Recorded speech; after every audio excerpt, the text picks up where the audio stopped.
राजेंद्र जैन, कांग्रेस के वरिष्ठ नेता रामनिवास शर्मा और भारतीय अपना अधिकार पार्टी के इंजीनियर बादाम सिंह राजपूत। ऑनलाइन स्टडी बनाम स्कूलों की मनमानी बनती जा रही है पेरेंट्स की परेशानी। तो आइए जानते हैं कि इन्हीं विषयों को लेकर क्या कहना है हमारे स्टूडियो में उपस्थित अतिथियों का। नमस्कार दर्शकों, आज जी न्यूज़ 24 एक बहुत ही अहम मुद्दे को लेकर चर्चा कर रहा है और हमारी इस चर्चा में शामिल हैं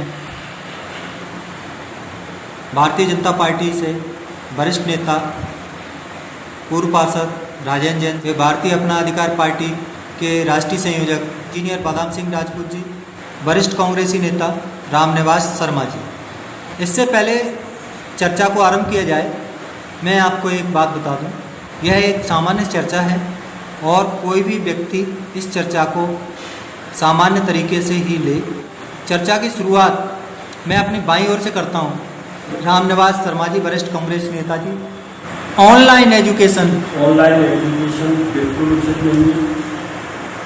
ऑनलाइन एजुकेशन एक मिडिल क्लास को मेंटेन कर सकता है, middle class 10th class 12th class तक तो जाएंगे, यूपीएससी कोई कंप्लेंट नहीं आई हुई है। बट नर्सरी, एलकेजी, यूकेजी ये ऑनलाइन का कोई उचित नहीं है। ये लिखना नहीं आता है, आ लिखना नहीं आता है, वो ऑनलाइन मोबाइल से स्टडी करा के और मतलब उनसे फीस वसूल रहे से वो बच्चे की कोई एजुकेशन का वो नहीं कुछ हो गया। एक ऑनलाइन एजुकेशन की बिल्कुल गलत। राजपूत जी, आप बताएं क्या उचित है ऑनलाइन एजुकेशन और कितनी उचित है? हमारे देश की शिक्षा का स्तर कैसा होना चाहिए तय करने के लिए कुछ मापदंड होना चाहिए। यदि हम उन मापदंडों का खरे नहीं उतरते हैं तो उस एजुकेशन का कोई अर्थ नहीं है। जहाँ तक अभी वर्तमान परिस्थितियों जो कोरोना के टाइम पे चल रही हैं, हम दिखावा तो कर रहे हैं कि ऑनलाइन एजुकेशन देंगे, लेकिन उसका स्तर क्या होगा, किस कैटेगरी के लिए होगी, ये तय होना बहुत जरूरी है। लेकिन इसमें कोई कैटेगरी तय नहीं की है। नर्सरी से लेके अप टू जो भी एजुकेशन है उसको हम ऑनलाइन कैसे कर सकते हैं, सभी के लिए लागू करना संभव नहीं है। यदि लागू की भी जाती है तो उसका स्तर बहुत ही घटिया होगा।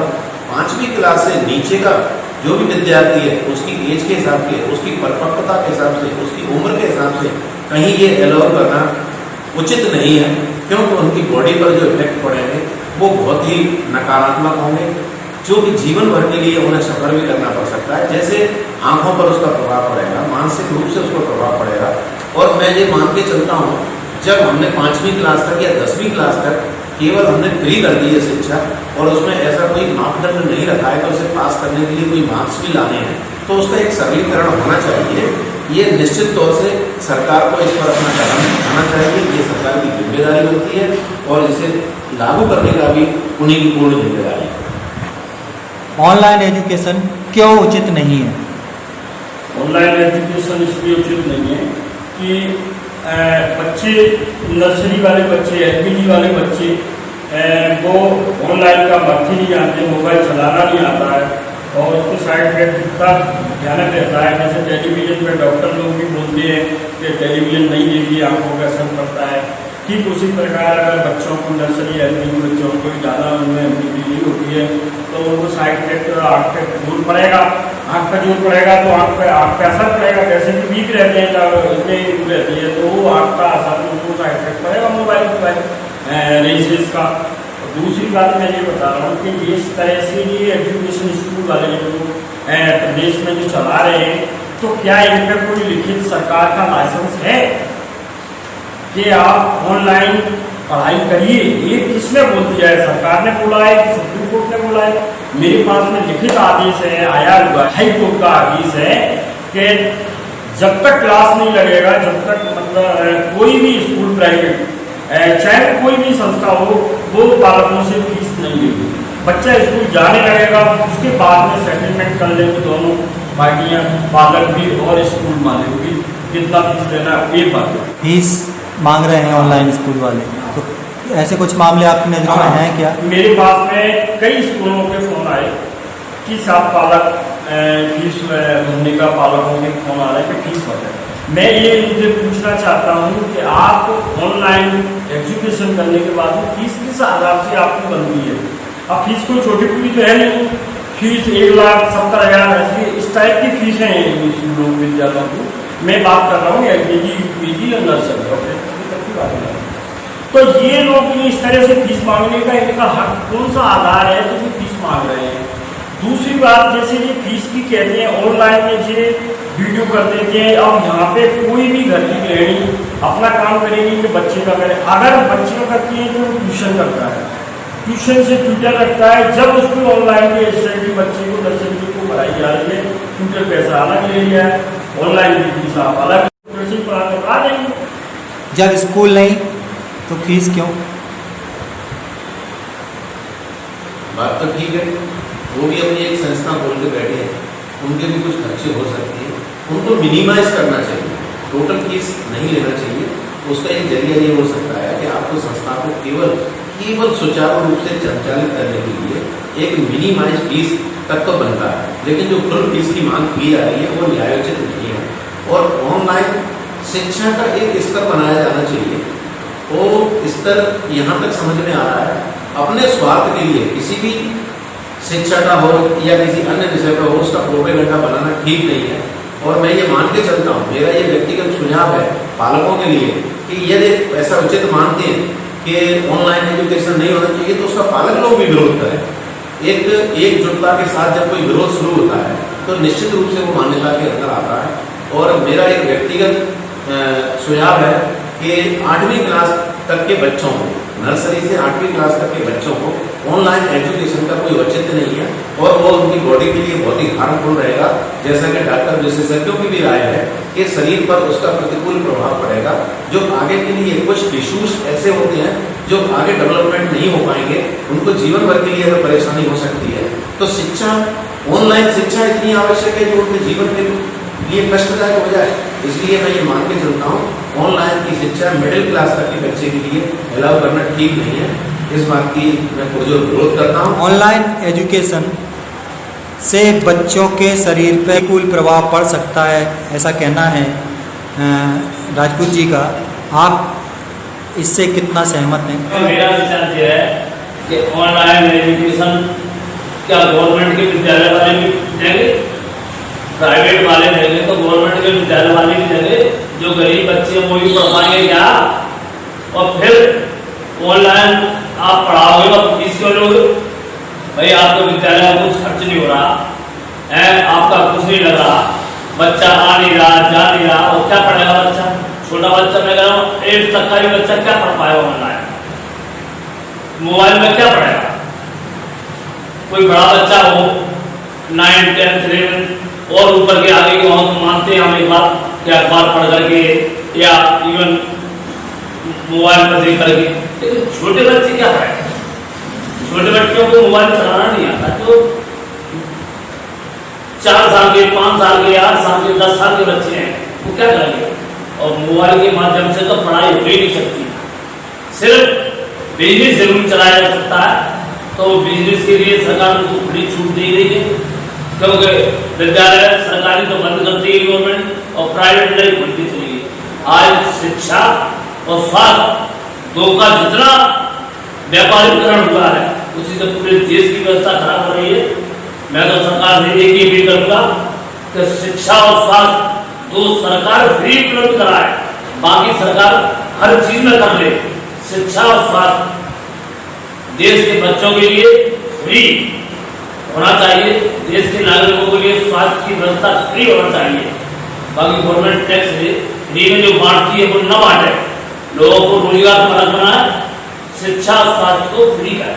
शिक्षा और स्वास्थ्य दोनों फ्री होना चाहिए, ऐसा कहना है जैन साहब का। बिल्कुल, मैं जैन साहब की बात को बिल्कुल समर्थन करता हूँ और सहमति देता हूँ कि देश में इस परेशानी मौजूद आई। अगर गवर्नमेंट ने, अगर देश की सरकार अगर शिक्षा स्वास्थ्य को अगर फ्री कर देगी तो बाकी विकास को जनता अपने आप कर देगी।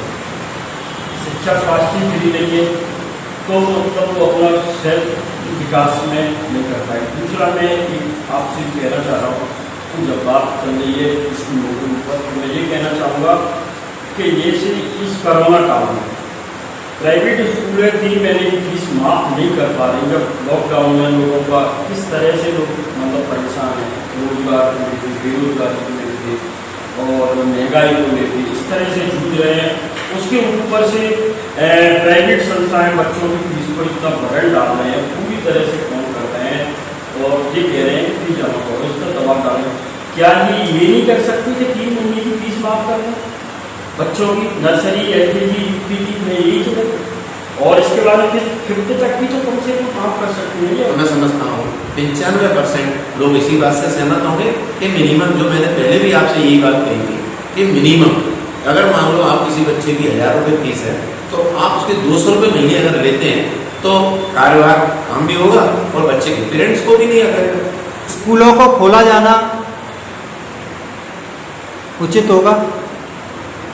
स्कूल खोला जाना तो उचित नहीं है, क्योंकि जब हम गवर्नमेंट नॉर्म्स बना रही है कि मोटरसाइकिल पे 1 चलेगा, दूसरा बैठा तो कोरोना में हो गया, कार में 3 चलेंगे और चौथा बैठा तो कोरोना हो गया, बसों में आधी सवारी बैठेगी, 50 की या 25 बैठेंगे, एक सीट पे एक तो ठीक है, और ज़्यादा बैठ गए तो कोरोना हो गया। सोशल डिस्टेंसिंग का पालन नहीं हुआ तो आप उचित कैसे मानती हैं कि स्कूल खुलना उचित है? फिर इन स्कूलों की संपत्तियों की, स्कूल मालिकों की संपत्तियों की जांच कराई जाए। इनने जब स्कूल खुला था, स्कूल चलाया तो इनकी क्या संपत्ति थी? आज ये अरबों खरबों में खेल रहे हैं। इतना बड़ा व्यापार स्कूल का चल रहा है, इसके ऊपर गवर्नमेंट का कोई ध्यान नहीं है। ये जो बच्चों के अभिभावक हैं उनको लूटने के अलावा दूसरा कोई काम नहीं कर रहे, क्योंकि अभिभावक तो चाहेगा हर माता पिता का मेरा बच्चा अच्छा पढ़े, वो अच्छे से अच्छे स्कूल में पढ़े, लेकिन मजबूरी ये है कि उसे लुटना पड़ रहा है। हर अभिभावक की, हर पेरेंट्स की स्थिति ये है कि जितना वो कमाता है उतना खाता और पहनता नहीं है, उससे दोगुना पैसा विद्यालय में फीसों पर खर्च करता है बच्चों की, क्योंकि बच्चे पढ़ जाएं और बच्चे पढ़ जाएंगे तो देश का भविष्य अच्छा बनेगा। बच्चों का भविष्य होगा, अच्छा होगा तो देश का भी भविष्य अच्छा होगा। शिक्षा का व्यापारीकरण कहीं ना कहीं प्रतिभा को मार रहा है, उचित है? बिल्कुल उचित है। प्रतिभा को मारने का काम व्यवसायीकरण ही कर रहा है। आज से पहले भी एजुकेशन और भारतीय एजुकेशन में जमीन आसमान का अंतर आया, जिसके कारण लोग परेशान हैं। एजुकेशन चलो ठीक है, मध्यम वर्गीय कैसे भी करके अपना वहन करता है। इसके अंदर 70% परिवार जो कि अपना केवल गुजर बसर करते हैं, और इतनी महंगी शिक्षा होना क्या देश को विश्वगुरु की बात करते हैं? मैं समझता हूँ विश्वगुरु की तो बात छोड़ा है, अपने घर के गुरु भी नहीं बन पाएंगे अगर ऐसी पोजिशन रहेगी। कांग्रेस इसका विरोध क्यों नहीं कर रही है? शिक्षा पहली बात तो मैं आपको आपका जो शिक्षा का व्यापारीकरण बहुत गलत है, और शिक्षा में व्यापारीकरण में तो बच्चों का भविष्य खराब हो जाएगा, भविष्य बच्चे पढ़ नहीं पाएंगे। तो व्यवसाय समझ लिया, पैसे से रोक दिया है, भाई खुद से लगा देंगे तो व्यवसाय नहीं हो पाएगा। दूसरी बात मैं ये कहता हूँ, ये शिक्षा का व्यवसायीकरण में हमेशा हमने ये बोला है, जैसे ऑनलाइन में मैंने आपके माध्यम बताया, ऑनलाइन का मुझे ये परमिशन दें, दिखाएं, प्राइवेट स्कूल वाले उनको परमिशन बताएं, लाइसेंस बताएं। नहीं अगर बताया तो कांग्रेस पार्टी इसका विरोध करेगी और शब्दों को बोलेगी। भारतीय अपना अधिकार पार्टी का उद्देश्य है कि अन्याय के खिलाफ बिल्कुल अपना विरोध दर्ज करेगी।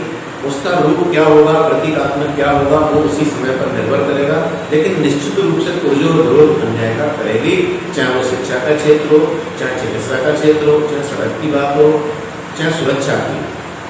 आपकी पार्टी सत्ता में है, शिक्षा का व्यवसायीकरण रुके, आप अपनी पार्टी के लिए क्या मैसेज दे रहे हैं? पार्टी के लिए मैसेज पार्टी के नेताओं से मिलकर करेंगे, अपनी बातों को लिखित पहुंचाएंगे। आपके चैनल पे कह रहे हैं, आपके चैनल के माध्यम से हमारे नेतृत्व को बात मालूम होगी, हम अपनी ओर से उनसे कहेंगे, और फिर नेतृत्व इसमें निर्णय लेने में सक्षम है, वो निर्णय लेगा वो हमें स्वीकार है। आप सभी का धन्यवाद। आज की मुलाकात में बस इतना ही। आपको फिर ऐसी शख्सियतों से मिलवाएंगे, तब तक के लिए नमस्कार।